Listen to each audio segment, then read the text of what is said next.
today, I think even as we speak here, the Assembly is debating the 20-week abortion ban, which is, I suspect, on its way to passage, and then to Scott Walker. Can you talk a little bit about why that's an important measure at least for those, advocating it in Madison?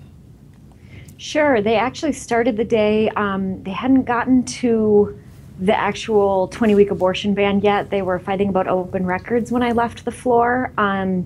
And they were debating a Dem bill on open records because of the kerfuffle we saw last week over that. But yes, we assume that once they take up the 20-week abortion ban, it's really headed to certain passage, and Governor Walker has said that he will sign that.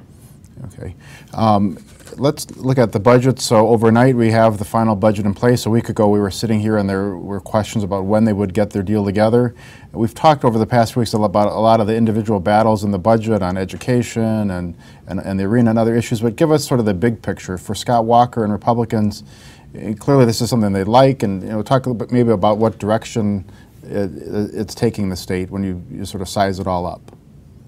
This was a tough budget. I think we had 11 Assembly Republicans last night vote against it, which is the most I remember of any of the 3 budgets that I've covered. There were some cuts to higher education that were not popular.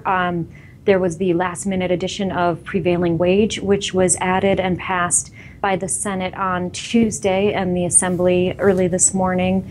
That they had been saying, for months that they didn't have the votes. Then that got added. The bucks got taken out, and that may come to the floor. We're being told the Senate might take it up on Wednesday. That is not definite, but that got taken out. Obviously, there's winners in the budget include choice schools or voucher schools.